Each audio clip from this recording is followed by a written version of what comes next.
We see a lot of this on social media for younger generations. I mean, social media is amazing to get information, to get financial education, to keep up with trends. However, it does tend to be spreading of information that can be dangerous.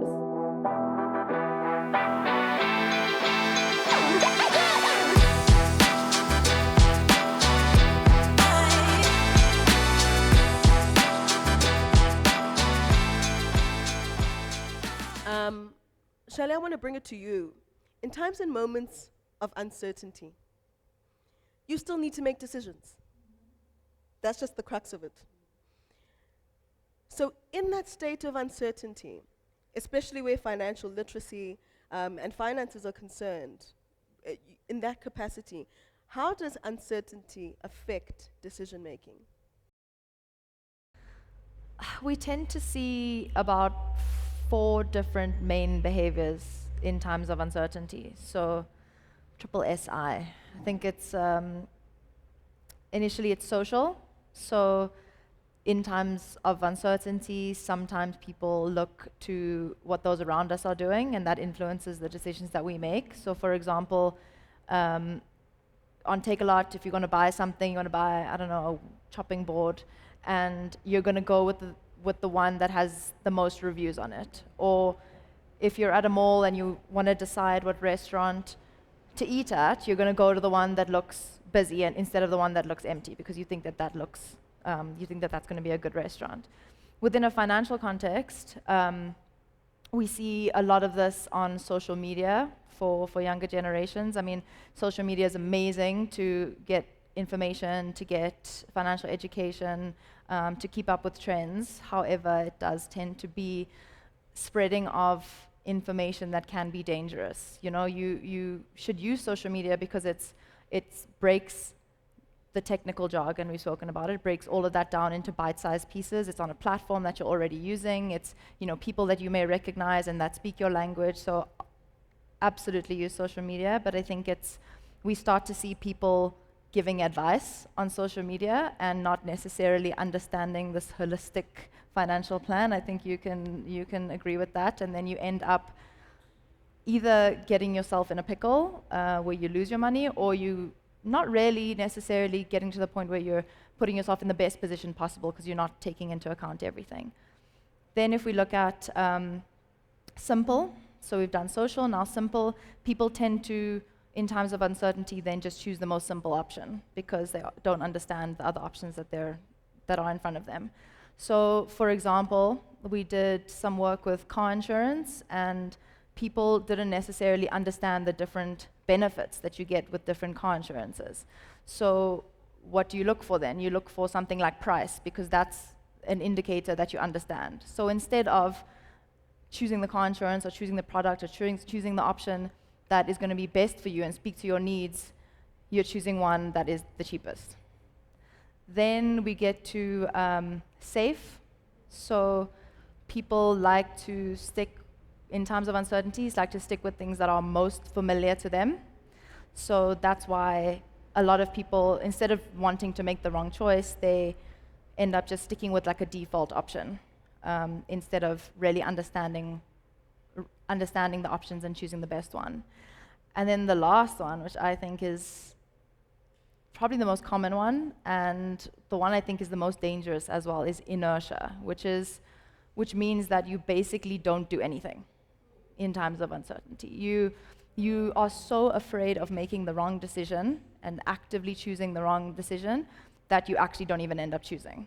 And particularly with young people, I mean, for example, with investing, time in the market is important, yet there are so many things that we have to choose. At this day and age, there are millions and millions and millions of roads to get to the same destination.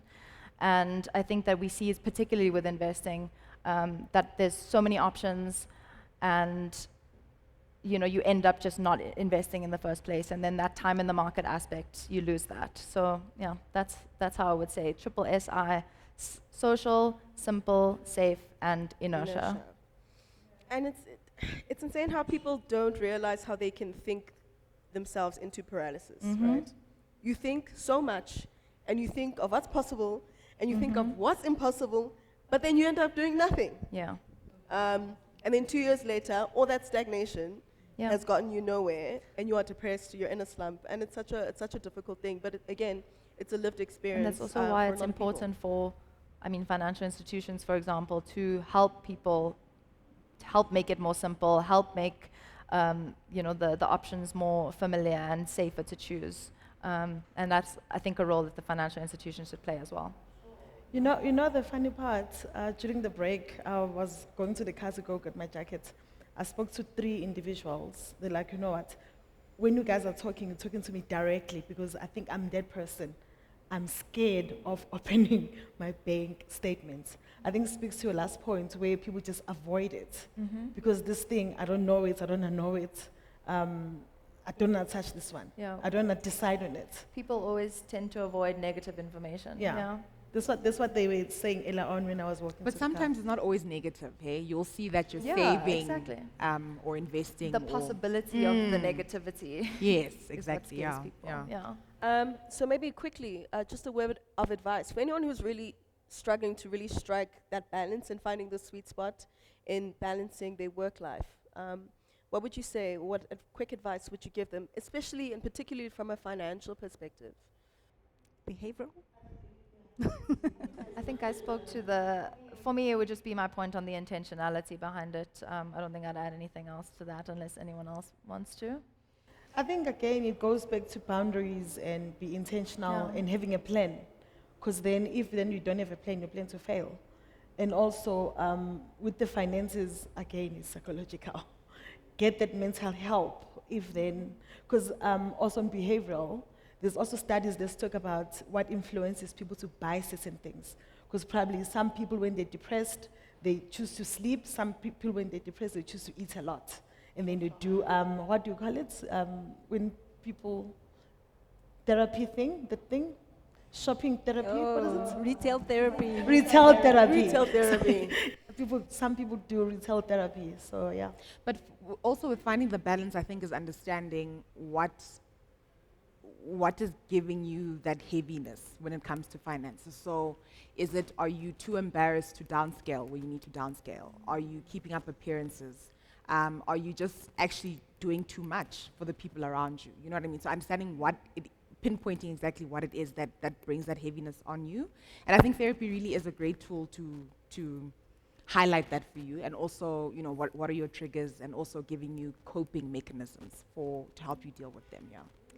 And when it comes to finances, unlike, drug addiction, you don't have to get to rock bottom to start making changes, I think the point was made earlier around really understanding and appreciating what the current choice is going to give you. So if you go into an investment very deliberate about what the goal is, where this is going to take you, that in itself is rewarding in terms of making that commitment every month and just, making that a priority all the time.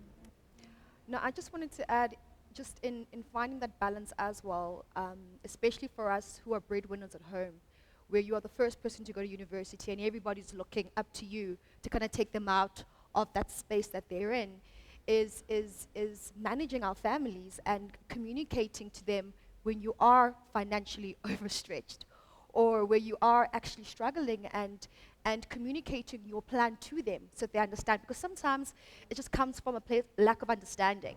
Somebody sees you as a manager at work, they're like, there's no ways you can afford it, Or the car you drive.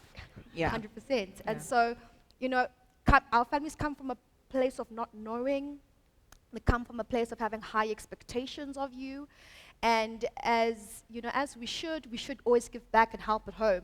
But sometimes just communicating and saying, I'm financially overstretched, I cannot help you this month, or I can only extend myself so far, is very important in finding that balance too. Absolutely. It's incredibly important, especially when you're on your way to building wealth, because ultimately that's what you want, right? It's not about getting just that 1 or 2 checks, but it's really about building something, especially for people who are the first within their families. But you're trying to build something that's going to outlive you, right? And that's the point of generational wealth. So I want to get into that conversation, the upside of it, and really building but not just building your wealth, but also protecting it. I don't think people think about what it means to protect your wealth. Rowani, I really want to bring it to you because I know we're going to lose you in a little bit.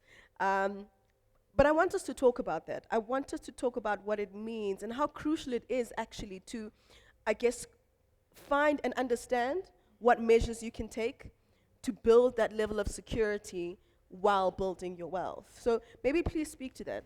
Sure, absolutely. So I think there are lots of ways to build wealth, but even when we speak about building wealth or wealth creation, that may seem like a very daunting task, right? Like, how do I start with what I have now?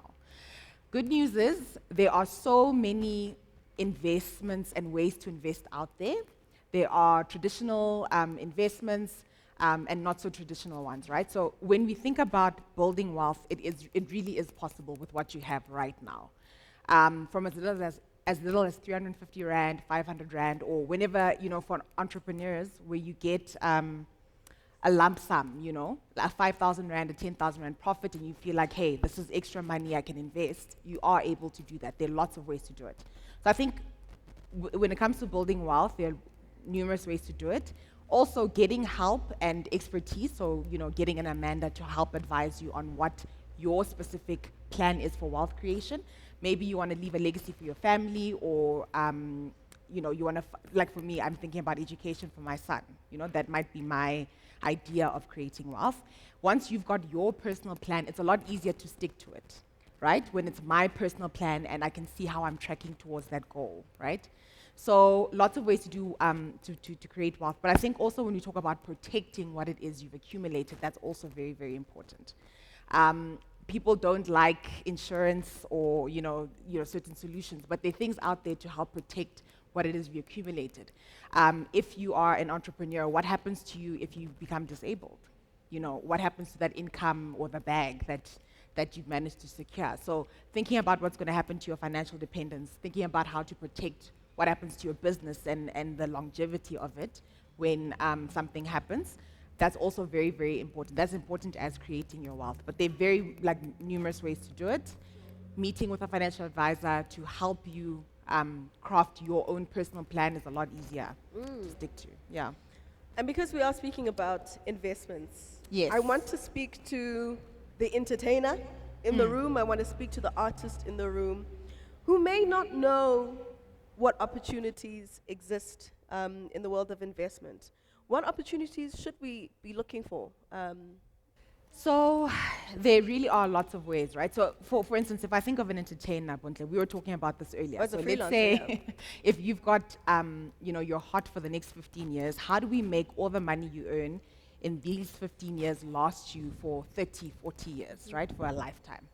So for an entertainer out there are numerous ways to do it. You need to think about your retirement, right? Your retirement might come a lot sooner. It could be in 15 years. So how do we use the bags you get now and grow it? There are lots of ways to do it. You could invest in shares. It's not as unattainable as people think. Again, from as little as 250 Rand a month even. You can invest in shares. There are more traditional retirement products out there like retirement annuities. You could get a tax-free savings account, which really is just an investment account. That's a more tax-efficient way for you guys to invest. So tax is also very important for entrepreneurs. So, sorry, was there a question? I thought I heard a question. But there are lots of ways to do it. And for the entrepreneur out there, it really is about time, maximizing on what you earn now to make it last for years to come, yeah. Before you leave us, Yes. any parting words? Is there anything that you feel like, as an entertainer, a freelancer, as a professional, where do you think we keep missing the mark? And I guess what words would you leave us with for today? I'm sure this is the fourth time I've said it, but it really is possible for everyone out there in the room. There are lots of, investments is very, very broad. There are shares, there are fixed-term investments, there are things where you can get access to your money in 2 days, So it really, really is possible with whatever it is you have now. I think meeting with a financial advisor to really help you get to whatever your financial goal is the key to do it. And there's so much information out there from financial services providers in terms of how to do it, right? So, check us out on social media or any other FSP, read the websites. There's a lot of content out there that really empowers you in terms of knowing what's out there and what to invest in. All right, we're going to welcome onto stage a marketing actuary. Very excited to hear his perspective in and around the things that he's experienced where financial literacy is concerned and how it is that he's able to advise us. So everyone, please welcome onto stage Crotty.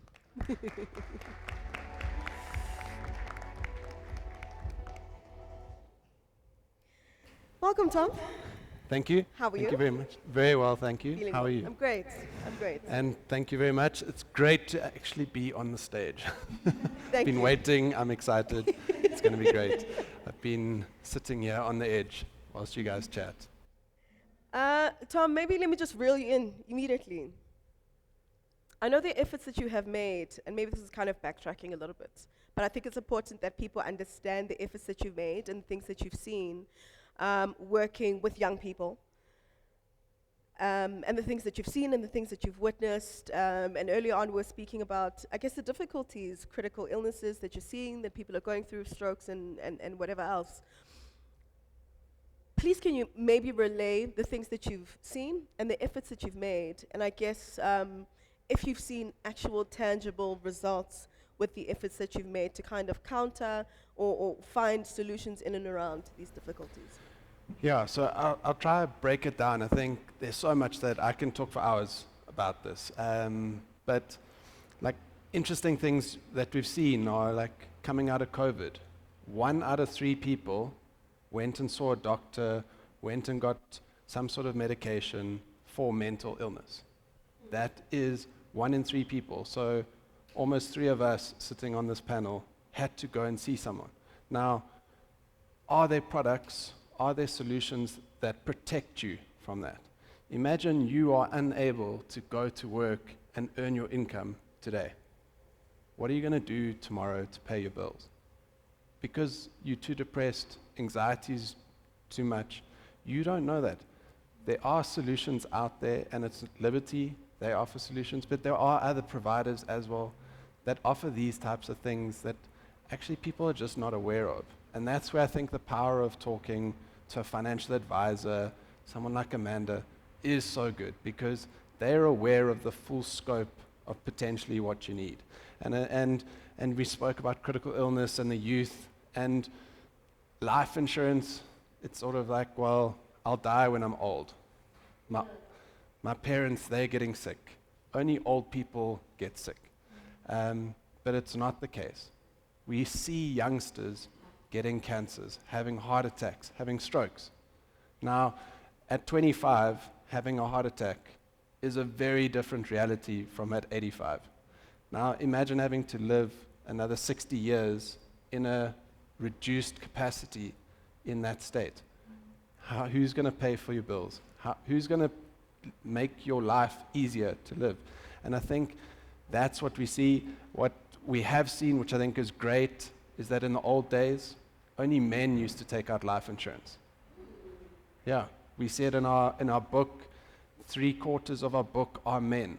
But that's older generations. The younger generations, more and more females are taking out life insurance. And specifically in South Africa, I think Zandila can speak a lot more to the detail on this, but more and more females are qualifying with degrees, with educations. More and more are taking out that first house instead of a male. Like, more and more females are needing life insurance, but it's not something that the generation before has done. They haven't seen their mother do that. So where are they learning? Where are they getting that? And I think it all comes together in this, how can we break down a lot of the barriers to financial wellness and looking after that long-term financial freedom? Absolutely. I want to bring it back to what we're speaking about, which was building but also protecting our wealth. Zandi, I'm going to bring it to you, because he was speaking about barriers in protecting that wealth.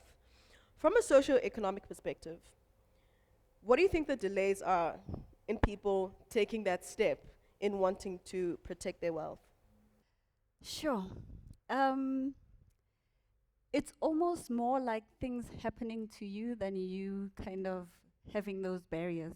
So for example, if you're a young person looking to buy a house today, the way the interest rate environment has changed. You know, 2, 3 years ago, you could afford a 1 million rand home. Today, you wouldn't be able to afford what you're looking for.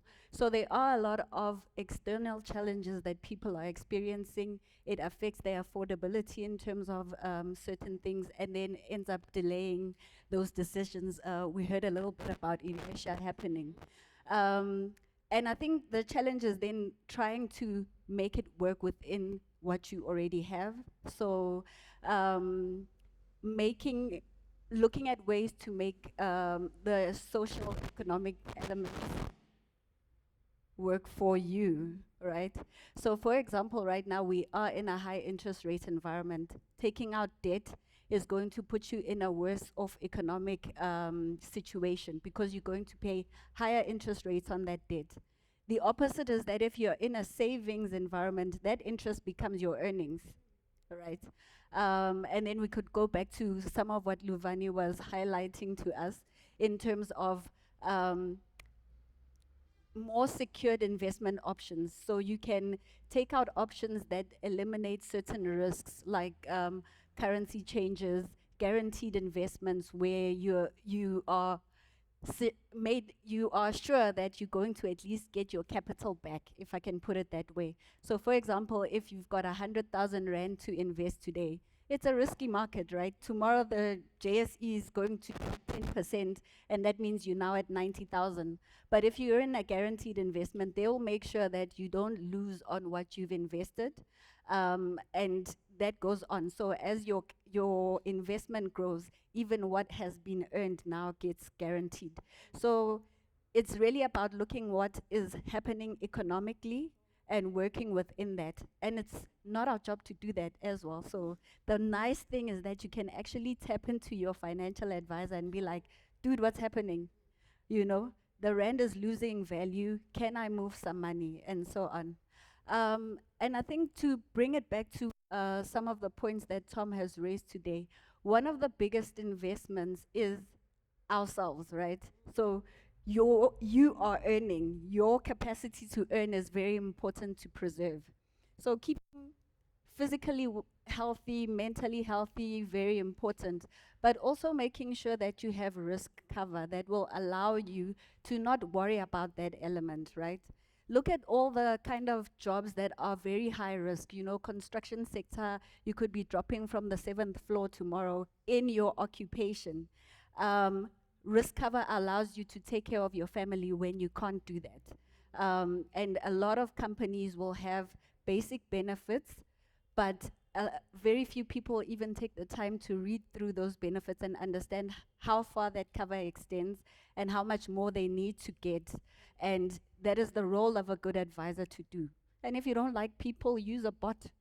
You know, those are some of the options that are out there. So you don't need to necessarily be taking advice from a human being. It is probably preferred because you can ask questions and get that debate. Sure. But yeah, get access to information, use the economic environment to benefit you, because whatever is looking like a risk right now is actually an opportunity on the other side. If the Rand is losing value, another currency is gaining strength. Are you looking at foreign investments and having an option in currency investments and so on? The financial world is big, and it's your oyster, really. Sure. Thank you so much for bringing that point about risk cover. I think people don't think about it. I mean, it's nothing I've actually really thought about. Tom, I'm going to bring it to you. From a Liberty risk perspective, are our peers, are we even taking up risk insurance? And what should motivate us rather, to take it up if we haven't?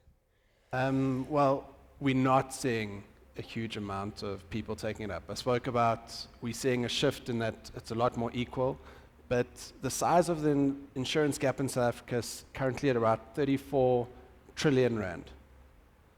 Not billion, trillion. That is a huge, huge number. We can't even imagine all the zeros behind that. It is enormous, and that's money that if something happens, there's nothing to protect those individuals and their families. And it is a huge thing. Insurance is there as a societal good. It's there. if you that one person, you really need it. The other 99 are helping towards it, but when it comes to your moment, you will have that security against uncertain events. And I think what we haven't done really well is articulate what that insurance need is. And like I always go back to this very simple example, like if you're earning an income, whether it's an entrepreneur, a salary, like you are valuable. That is an asset. So we talk about houses, we talk about cars, I'm going to invest offshore, but no one says, what happens if I cannot earn a single rand from tomorrow? And let's say R1 million, just to keep it nice and round. You earn R1 million a year, you've got 40 years of future working to do, you're worth at least 40 million rand today. If you add inflation, increases, all of that, let's double it, 80 million. Now, what life insurance or protection against income do you actually have? Very little. You might have maybe a little pot of savings that you've gone and put there, you've got your house, but in general, we find people are very uninsured. And we did a little survey a few years ago, and it was people they overestimate how expensive life insurance and protection is. They think it's worth, you pay thousands and thousands to get this cover, and they underestimate how much they need. Now, how can we bridge that gap such that you know that if you're worth 40 million today, it's only going to cost you 250 rand a month to protect that? And that's the reality of it. And then if you can put 250 rand in terms of, well, maybe that's one night a month that you don't go out. But also, Tom, if I can jump in there, if you look at our culture and history of us South Africans, mainly we would rather buy a funeral cover than a life cover, because it stems from an educational point of view, where probably the Green Company used to sell us funeral cover than a life cover. A life cover, if I'm being honest, we then think you must look like you to actually buy a. 2 weeks ago, I was in a conversation with one of my clients. We're talking about why you must have a life cover instead of a funeral cover, because he's paying so much money for a funeral cover while he can buy a life cover for the same amount. He says to me, when I die, my wife is going to remarry and then going to take this money and spend it with the new husband. I then said to him, so tell me, and then your kids, then what happens to the kids? Because people don't know the difference between a funeral cover and a life cover. They don't know that a funeral is just exactly the way the word it says itself. It's to prepare for the funeral. And then the life cover for whoever that remains behind financially to help those people. I think then it's kind of like an educational point of view. That's where I'm seeing the gaps in the field. Yeah, and something that we see within behavior and risk products and retirement and funeral, etc., is that these concepts are too abstract to us. You know, right now we are young, we are doing well, you know, we're very far from retirement, and so it becomes really difficult to bridge that gap and relate to my present self to my future self, and it's basically called, you know, we're present biased, or intertemporal discounting is the fact that we make decisions now at the, you know, benefit of our present selves, but at the cost of our future selves. And so I think people then end up, like you said, underestimating the need for risk products and overestimating the cost of it, or underestimate, you know, it's not necessarily important right now. You know, I have a lot of time for retirement, but I think it's, with risk, it's about having it under your belt for a low cost, and with retirement, it's about time in the market and just knowing that you have these solutions under your belt, you don't have to worry about it. I want to emphasize just 2 points. You know, there's life cover, and that only pays out if you die. And to Tom's point, you could live. You could get a critical illness, or you could get a disability, and you will live for very long.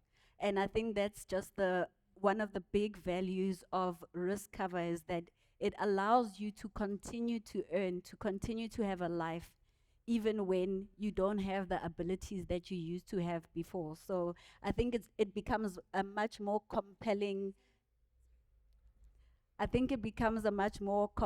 element for those who maybe don't have people to leave things behind for, you know. Think about being there for yourself, basically, with disability and critical illness cover.